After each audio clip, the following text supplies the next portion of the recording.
কোনো রকমের ইস্ট ছাড়া একদম নরম তুলতুলে ফুলকো ফুলকো নানপুরি কিভাবে বানিয়েছি আজকের ভিডিওটি স্কিপ না করে পুরো ভিডিওটি দেখতে থাকো।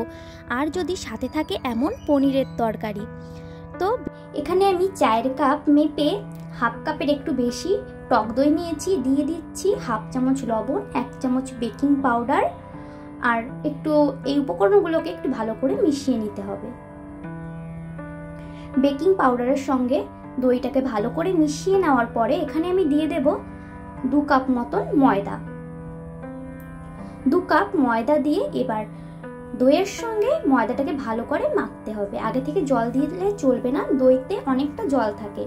এবার মাখতে মাখতে যখন একটু শুকনো হয়ে যাবে তখন আর একটু জল দিয়ে একটা ডো তৈরি করে নিতে হবে। ডোটাকে একদম নরম তৈরি করতে হবে। যত ডোটা নরম তৈরি করবে ততই নানপুরটা সফট হবে।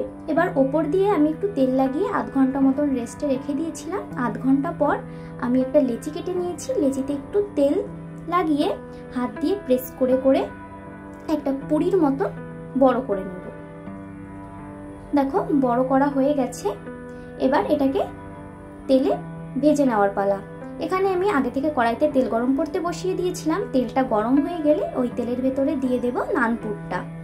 দেখো তেলের ভেতরে দিয়ে আস্তে আস্তে প্রেস করতে করতে নানপুরটা কত সুন্দর ফুলে উঠেছে। একটু উল্টে পাল্টে দিচ্ছি, উল্টে পাল্টে দিয়ে এবার নানপুরটাকে নামিয়ে নিয়েছি।